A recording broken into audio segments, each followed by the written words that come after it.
Welcome to Fox coverage of the Geico 500. Sellout infield, nice grandstand crowd as well. How big is NASCAR's biggest track? Well, our last 4 racetracks that we've been to would comfortably fit on the property here. Texas, the 1 super speedway, and the 3/4 mile in Richmond, the half miles at Bristol and Martinsville would fit comfortably in this infield. The banking here is the steepest in NASCAR, a 48-foot racing surface and a 26-foot elevation. Well, that's a 3-story house, folks. And they'll fill that track from the double yellow line that indicates out of bounds all the way up to the outside wall. Here's a look at the starting grid. Ford on the pole. For the first time since 2008, Ricky Stenhouse Jr. and the Pied Piper of Talladega, Dale Earnhardt Jr. in row number 1. Brad Keselowski, a Ford, Matt Kenseth's Toyota in row number 2. Trevor Bayne, a Daytona winner, and Kevin Harvick, both Fords, in the 3rd row. Well, we are in Earnhardt country this style. Our outside pole sitter, Dale Jr. This is Jeff up in the Fox Sports booth. You got me? Yeah, for loud and clear. Man, you're so successful here at restrictor plate races, especially at Talladega. This is such a mental race. What is your mindset going into this restrictor plate race, and has that changed at all, knowing that this is one of your best chances to get in the playoffs in your final season? Well, you guys will explain it later today, but the strategy for these places has changed quite a bit since the stages have been introduced. So you're going to see some things at these plate races that are going to look different as far as how the race is called for the pit box. And I think we're all sort of trying to figure out, as a driver, you know, how you play into that and take advantage of that new system or that new strategy. So it'll be interesting today to see how that works out. And we're just going to run hard, try to lead, and try to be up front. I know the best place and the safest place to be is out front. Hey, Junebug, it's DW. Hey, man, Junior Nation, they are all excited about your chances for a win today. Everybody wants to know, is the car happy and is Junior happy? I'm ready to go. We didn't get much practice, so the car, we know it's fast because they qualified well, but we don't know how it really is going to handle it. Now, I know handling is not necessarily always a factor here, but you can see this track's grayed up quite a bit. So it's kind of returning to its old self. We've had some balance issues that have cropped up in the last couple of trips here. So we'll be looking at that today and make sure we get the car driving the way it needs to drive so we can be as aggressive as we can. All right, my friend. Well, that noise you're going to hear today is when you're out there leading that race from all these folks up here in the grandstand. So have a great afternoon, buddy. Thank you, man. Dale Earnhardt Jr. starting on the outside pole. Let's take a look at how Daniel Suarez of Joe Gibbs Racing, number 19, is starting with confidence today, brought to you by Carfax. His Monster Energy Series debut was at Daytona in the Daytona 500. Daytona's the other restrictor plate track in NASCAR. He had a speeding penalty, he missed his pit stall, got caught up in a crash, and finished 29th. But that was his first race in this series. Since then, he's had a lot of repetitions. This is his 10th start, so experience and repetitions are why Suarez is starting with confidence today, brought to you by Carfax. Let's get down to pit road and get late-breaking stories. All the way from the spotter stand, back to pit road goes Jamie Little. Well, hi, Mike. One of the feel-good stories of this year has been the speed of the Roush Fenway cars, Ricky Stenhouse Jr. in particular, and he proved that here this weekend, capturing his 2nd career pole. Now he just needs to get that 1st career win. While the other Fords have taken note of that speed, you can count on all 10 Fords hooking up together, trying to stay up front and bring it home for a victory. Vince? Talladega is fast, it's stressful, and it's dangerous. Not many handle those elements better than Brad Keselowski. He won this race a year ago, and he told me that when you wake up the morning of Talladega, you feel different. It's non-stop stress. When racing here, Brad says he feels like a daredevil. But with 4 wins, I'd say it's closer to Talladega's superhero. Matt Yoakum? Vince, execution today is crucial, not only for the guys who go over the wall here for Cliff Boyer, but also for the driver himself. A mistake on this side of the wall or on the racetrack, even entering pit road, can turn your day upside down. Go back to Daytona. Boyer had to call an audible on strategy because he flat spotted his tires. He also lost his drafting group. No mistakes today if he wants to become the first driver to win in a Toyota, a Chevy, and a Ford. Chris Neville?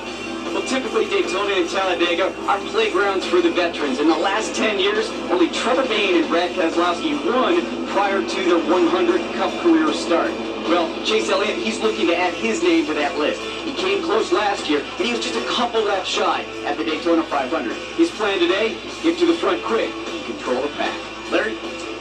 Chris, a crew chief's job here can be very interesting today because fresh tires are not doing a whole lot for that car. Dale Earnhardt Jr. touched on it. Strategy with stage racing. Keep fueling that car, win the stage, and win the race can be very interesting in these 500 miles. Let's take a look at our Geico race analysis now. 500 miles, 188 laps on those first two stages, 55 laps the final stage, 78 laps. Ever important pit road speed, 55 miles per hour, and the fuel window, 44 to 48 laps. To the rear for unapproved tire change, Brendan Gaughan in the 75 car. And Mike the weatherman, what a NASCAR fan he is today. Look at that, 70 degrees, sunny, and just a slight breeze. The weatherman knocked it out of the park today. Well done. There is one big difference at Talladega between here and Daytona, where the start-finish line would be back up there. When Bill France built this track, he wanted those seats down toward turn 1 to be saleable, so the start-finish line is well down toward the first corner. Jamie McMurray leading here in the middle of the tri-oval at Daytona. He would have been the winner, but at the line at Talladega, Kevin Harvick went to victory lane. Similar situation here. Clint Boyer in the 33. Look down on the inside comes Jimmy Johnson with drafting help from Dale Earnhardt Jr. Johnson got the win. That's a difference of 1,250 feet from the center of the tri-oval to the start-finish line, and at Talladega, that is a very important difference. Wow, what a big crowd on hand here. Here's Joey Logano's team. Tell you what, this place is packed today. I know it. I saw that. Looks great. Talladega. That's right. Well, was it Junior or Charlie Daniels or the weather that brought in all these folks? Man, this is an awesome crowd. Charlie had a big crowd last night. I can tell you, put a heck of a show. Woo. They love their racing here, and fans come here to expect the unexpected. Ricky Stenhouse in a Ford, Dale Earnhardt Chevrolet bring them into the center of the tri-oval and into that final 1,200 feet to the start-finish line. Mike, this is a big track. This is a big deal. So today, folks, we're going to send these guys off. Boogity, boogity, boogity, boogity, boogity, boogity. Let's go racing, boys.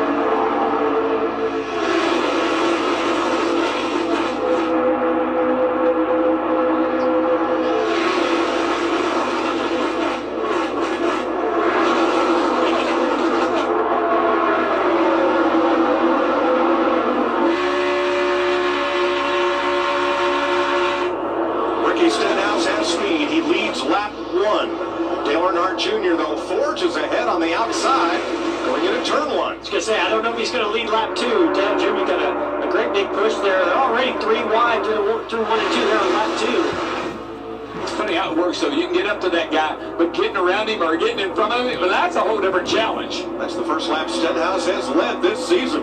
Look at this. It's like slot cars. Sort of. 3 wide will become routine today. Look at Junior getting out. Don't you love Junior? Automatically down on the door of that 17, trying to get a little of that side draft. Oh, he wants to get control of this race as soon as he can. Look at, you see, Chase Elliott's going to make the move to the inside, kind of snooker Kenseth there. Kenseth on the outside of the 20. Lap 2. Stenhouse by 1/100th of a second. Oh, we got a problem with Denny Hamlin down below the yellow line. And that is out of bounds. Hamlin dropping to the apron. And he may lose the draft before he gets back around. That may have been a strategic move. He just wanted to go down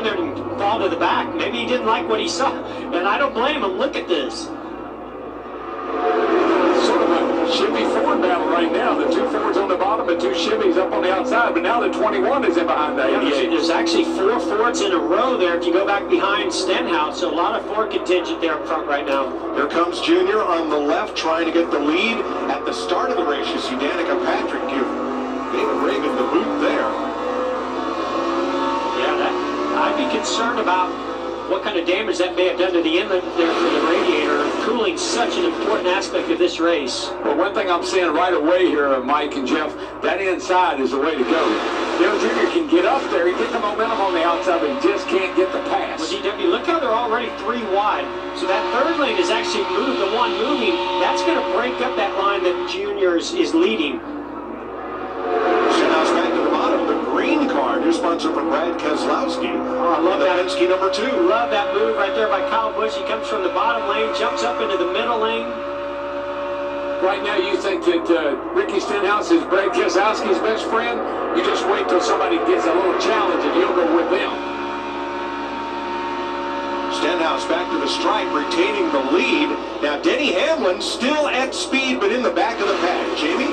Well, that was definitely by design. Denny just decided he wanted to drop down and stay in the back, stay out of trouble, and he got hooked down there on the bottom. So he's all alone back there, lost the draft completely. Haven't we seen this before from Denny? And it didn't work out so well. A number of drivers have tried that strategy with mixed results, as you say. Well, and Dale Earnhardt Jr. gave us a little insight to the pit strategy that's going to be played out by more than just those Joe Gibbs Toyotas that we saw happen in Daytona. They came very early in the Daytona 500 under green flag conditions, and I think that maybe he's going to hook up with his teammates on pit road if they decide to pull that same strategy. I just don't like that outside line. It's not going anywhere. Guys, I'm watching Denny Hamlin's lap times that 11 car, at least compared to the leaders, I think, because they're so jumbled up. It's not really hurting him. He's still in touch with the draft. Oh, yeah, he's catching right back up there. He's behind a 7 car right now, and they're pushing their way right back up to the back of that pack. Well, and Larry, if they only run maybe 12 to 15 laps here before they come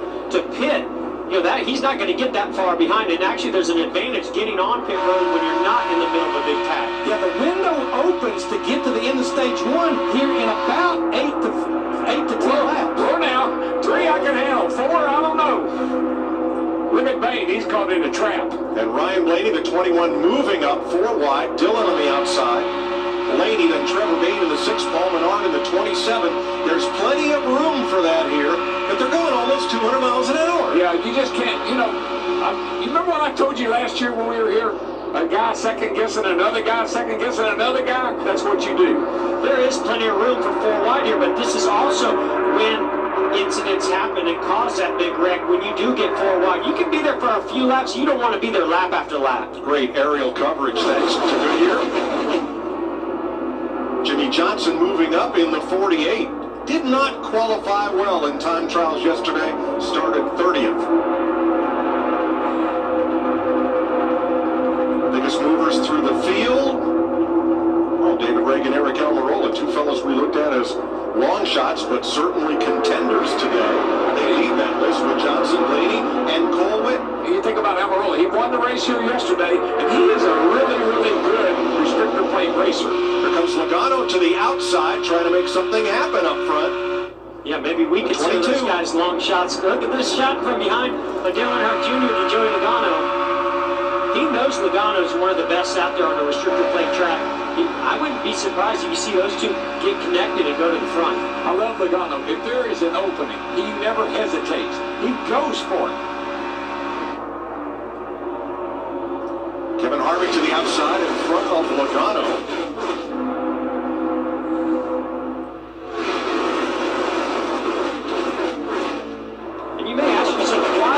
Drivers choose that middle lane. Why take that risk? Well, a lot of times that's the only lane that opens up. That the drivers up, in front on those inside lanes, outside lanes, well, they'll leave a little bit of a gap there in the middle, and there's actually something that happens in the turbulent air that allows you to get a little bit extra speed through that middle lane. Oh man, Junior in the 22 of Logano. Whoa, they were tight. Man, they were tight. Here comes Chase Elliott. Way up the outside, and he's got help from Kyle Larson, the 42, and Jamie McMurray, Larson's teammate. Junior just can't find the the right spot right now. He's falling back. He's in that center, in that middle lane. Yeah, whatever happened, they really stalled the momentum with Dale Earnhardt Jr. Watch it take him about a half lap to get that momentum going. Watch this, Jeff. Watch the outside line there. Watch Logano window. Yeah, right there. I think Junior had a little run, and he had to get out of the gas gate, run over Logano, and it cost him momentum. Yeah, and Chase Elliott at the same time had some momentum from a push behind him and had to go 3 wide to the outside of Junior. Reed Sorensen's made a pit stop. Ricky Stenhouse has led every one of 9 laps so far. Hold your breath. We're at Talladega. Stenhouse has led all 12 laps from the pole in a 4. So here's today's Ford Performance Track Facts. Team Penske's won the last 3 in a row here and 4 of the last 5. Davey Allison got his first career win in the Cup Series here. One of the Alabama gang drivers. That was 1987 in this race. Ford's currently in positions 1 through 4. Vince? And Brad Keselowski is running second. Brad working without his normal crew chief, Paul Wolf, today, serving a suspension. So Brian Wilson, a former engineer for this team, and also former Xfinity Series crew chief, up on the box calling the shots, but told me it's an open mic of communication with Paul Wolf. So Wolf's still a major part of what's happening here. Right now, Brad says the handling isn't as good as he'd like it. It's a 4 loose on a 10 scale. So I know we say the handling's not huge here at Talladega, but 4 loose can't feel all that comfortable at these speeds. A little bit of a breezy day. Look at the nose of Ricky Stenhouse's car. Might he have picked up a piece of paper or something? Yes, right there in the grill opening. Yeah, and he's going to give up the... Water temps 270. 250. Water pressure's 37. There's trash on the grill. Trash on the grill. Get your location. And he gave up the lane, trying to get that trash, and it almost ran Harvick down below the yellow line. That got pretty hairy right there, but that is how important temperatures are. You cannot allow the car to get to overheat. Oh, bang, into the wall. Larson into the wall. Yes.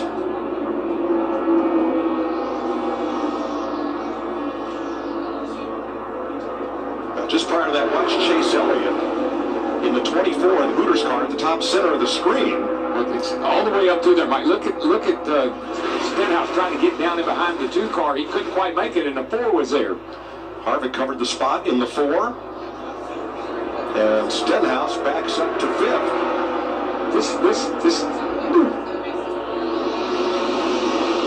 That looks like teammate Jamie McMurray gets the right rear quarter panel bumper. We saw some of this in Daytona. You just got to be really careful how you line up on that back straightaway if you're going to bump drive somebody, and it actually turned his teammate in the outside wall. He's got some decent damage to the right side of that car as well. He's backing up on the outside. Mike, these cars are hard to drive down that back straightaway. That's where they're really, really light, and if you touch the car in front of you wrong, you'll put him in that outside wall. Guys, we're here in stage 1, and we're well beyond the fuel window to get to the end of stage 1, which of course is 55 laps, and the fuel window 44 to 48 laps. But I almost suspect what might happen, like we saw at Daytona, they may try to split this stage in half. So I'm saying somewhere between lap 20 and 25, about 5, 6, 7 laps from now, that's when we may see some teams try to get organized and come to pit road for at least right side tires and fuel. Thanks, Larry. And it looks like Larson going all the way to the back of the field. He may have brushed the wall as caution is out here. That had the look of a tire maybe going down on the right side of that car as he eases this thing up the hill. You can see sparks flying out from under the car like the right front tire is down. Contact with the wall brings out the first caution. Matt? Mike, Derek Nealon, Larson's spotter told him that there wasn't any smoke, but they kept keeping an eye on it, and Larson said that the tire did get cut down. That's why he's headed to pit road. Jeffrey Earnhardt will get the free pass. 17th lap of the race. Kyle Larson brings out the first caution, Larry. Yeah, there is no question. I think everybody will be to pit road for at least 2 tires of fuel.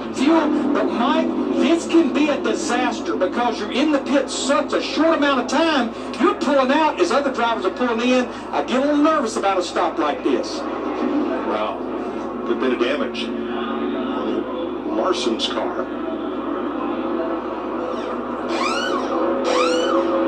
Pit road not yet open, but he is in for service because that's going to take a while. Jeff, how about today's AARP keys to the race? Yeah, Talladega is a very stressful race because there's so much you can keep in your control. You're battling 3 and 4 wide inches apart, trying your best to stay out of that big one, but your mindset must be positive. Don't defeat yourself before the green flag waves. Much of the momentum you need to complete a pass is behind you here at Talladega, so drivers will utilize their mirrors, maybe even more so than looking out the front windshield, to pick and choose the best lane to advance their position. Not a lot of grip coming to pit road here, and it's real easy to lock those tires up on entry to pit road during green flag stops or even under caution coming into the pit box. So be clean on and off pit road to ensure you don't lose the draft and your chances will increase to win.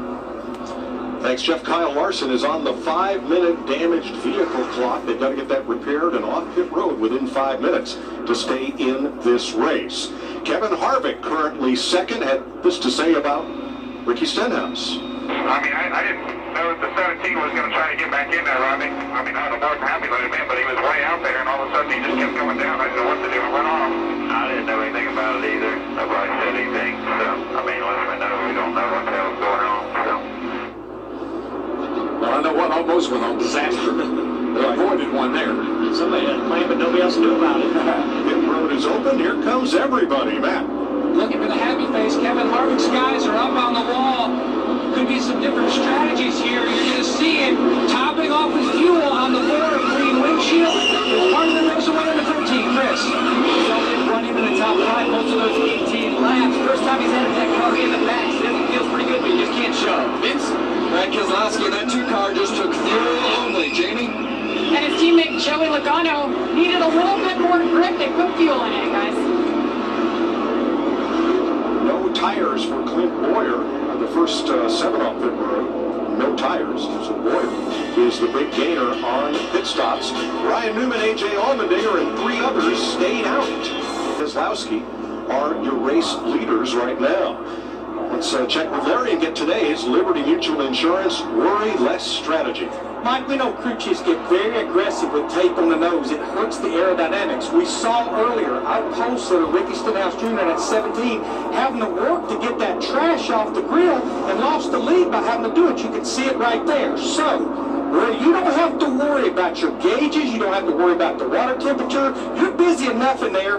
What I did this morning is I pulled a little bit more tape off the grill opening, but if you still see excessive water temp, let me know and I can remove a little bit more on the next pit stop.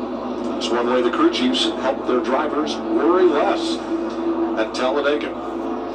So the 5-minute clock on Kyle Larson to get repairs completed and back out, that is new this year. It's part of NASCAR's damaged vehicle policy. It applies to crash damage, not mechanical parts damage. Another thing that's new is stage racing. This race is run in 3 stages, 55, 55, and 78 laps. At the end of lap 55, the caution will wave and drivers will receive points for running in the top 10 at that point. The pits will open. You can make pit stops if you choose, and then we'll drop the green flag and begin stage 2. So a 3-stage race with point-paying implications at the end of the first 2 stages, and of course at the finish. Well, the most important thing we saw on that round of pit stops is fuel. They couldn't make it all the way on fuel. Tires don't seem to be a big issue, but fuel certainly was, and they got a chance to top them up and go to the end of the stage. And when I look at the damage that the 42 had of Kyle Larson, I think he dodged a huge bullet. On the back straightaway when he got to the wall, I know he cut the tire down, but he could have really done significant damage when that tire went out. I think he's going to be fine and good to go. As long as they got the rubs off of those fenders off the tires and keep them from rubbing, he's going to be fine here. So we're getting ready for the restart. We'll have 36 cars on the lead lap. Jeffrey Earnhardt was 4 laps down after a stop in the pits, so he'll get one of those back with the free pass. Brendan Gaughan and Corey LaJoie and Reed Sorensen also laps down in the early going here. Pace car will make the sharp left turn. There it goes, and they'll approach the Geico restart zone, coming to complete lap 21 of 55 in stage 1. Clint Boyer leading for the first time this year, and we'll go back to green.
job that Ricky Stenhouse Jr. did at the start of this race, keeping that car up front.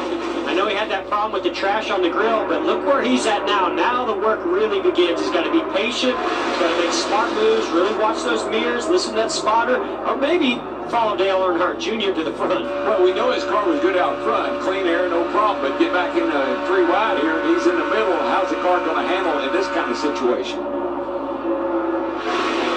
Mark Truex Jr. leading that outside lane. And there's Stenhouse right behind the 88 of Earnhardt, right smack in the middle of the field. And it doesn't matter how fast your car is, where are you going to go? You got nowhere to go right now. You just got to wait it out. Right behind Stenhouse, one of Earnhardt's teammates, Jimmy Johnson at the 48, Matt. Mike, we've heard Dale Earnhardt Jr. talking about handling being a key today, and that's what's going on with his teammate Jimmy Johnson in the 48. The car was on the free side that run right now in the middle. They made a chassis adjustment. He took 4 tires on that stop. Yesterday morning, Jimmy Johnson got on his bicycle and did 60 miles. After qualifying, he got back on it and did 45 more last evening. His teammates battle at the front, Harvick and Boyer. You don't wear that bicycle out. If you talk about it's about physical fitness, no, not this weekend. It's about mental fitness. So maybe riding that bike a little bit extra gets his mindset in the right place. Well, I asked Jimmy about it. He says, I got a race coming up Tuesday. This was my last warm-up for the race. Oh, that's a great shot right there. Those cars going over that camera. Holy cow.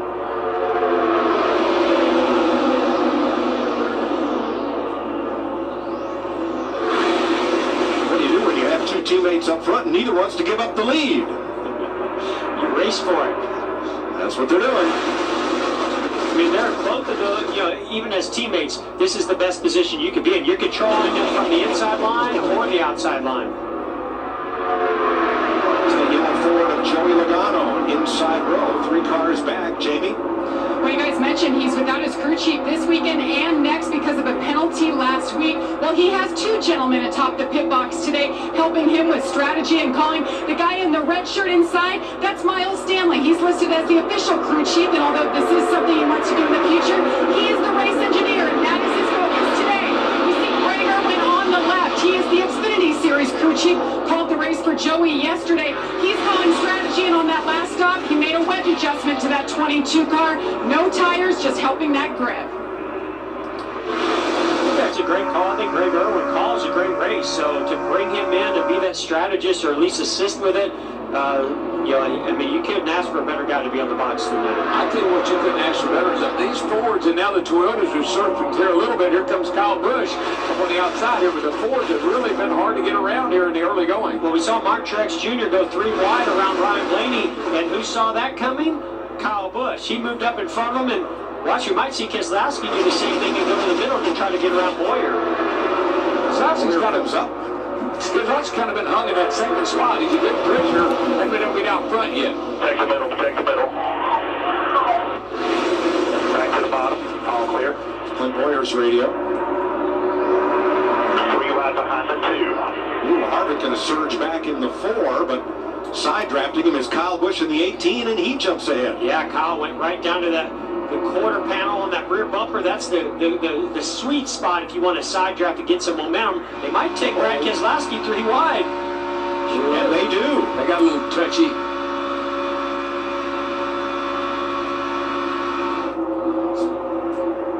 It's amazing this surge. You see a car come flying up on the outside and you think he's going to go the lead, then he stalls out. Here comes another surge. Boyer, Busch, Harvick, Truex, Keselowski. 5 cars under a blanket for the lead at Talladega.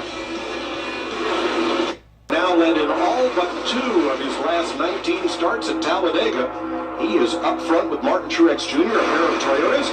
Brad Keselowski's green Ford down on the bottom, well up to the middle in front of Ryan Blaney. And Clint Boyer leading the bottom group with Kevin Harvick. Michael Waltrip ran in the Daytona 500, the only other restrictor plate race so far this year. Michael, what about handling in these cars here? It's a constant argument with your crew chief. He wants to free the car up and make it go faster. Maybe take some rounds out of the back and lower it a little bit within the rules. But the driver's got his hands full, Mike. I saw Chase Elliott get a little bit sideways in the pack, and that's that's what you deal with when the air comes off the other cars. If you're loose at all, you'll get sideways and you could cause an issue. And I was a little bit concerned or surprised that more people didn't take tires. I think it'd be interesting to see what they do at end of stage 1. Yeah, Michael, you just are a victim of circumstances, and the circumstances that you have really no control over that get you in trouble because someone else around you makes a mistake and you can't avoid it. I was so surprised to hear that Brad Keselowski was having a handling issue. He was second in line when he was complaining about that car being loose. Normally you hear from drivers that are mid-pack or in the middle, 3 wide, my car's not handling very well because there's no air getting to that rear spoiler, but not second. And the 2 fastest cars in qualifying have nowhere to go. They're stuck in the middle of the pack. Ricky Stenhouse 16 and Dale Earnhardt Jr. in 12th. Remember Kyle Larson, who hit the wall back on lap 17? They made repairs on Larson's car. He's working his way back up through the field. There he is up on top, up to 18th. Yeah, I think he'll be fun to watch coming back to the front, and he'll get back up there. And you know what he did? When he hit the wall down here in turn 1, where does he like to run? He likes to run up next to the wall. That's why he didn't have a lot of significant damage to that car when that tire went down. DW, how about a year ago, the number 3 car, Austin Dillon, and all the damage that happened to that race car, and heck, he finished in the top 5. That thing was a wad of tape. After pitting 15 times for repairs. Yes, sir. Well, the middle line, something's all shaken up there. Ryan Blaney still leading that middle groove. No, now Keselowski up to the middle in front of Blaney and Kenseth and Earnhardt. I think Keselowski's looking for a little bit of operating room here. He doesn't have anybody under him right now. Here comes that 21 car of Blaney. That could be a silver right there. And look at the grill on Keselowski's car. Is he having the same problem that Stenhouse had earlier? Oh, he sure does. It's pretty big. I think he might do it. I think it's above. Yeah, I think he can live with that. I don't think that's too much of a problem right now. That's exactly right. Right now, just keeping an eye on it on that 2 car. They know they've got the debris on the grill, keeping a close eye on the temperatures. Not an issue yet. We'll keep you updated. Last October here, Keselowski was leading when he lost an engine. And Mike, if he does something that I don't see a lot of other drivers able to do, he can get out front like he is right here and seems to be able to work one side to the other. Backs forth. Makes it very difficult for people to get by.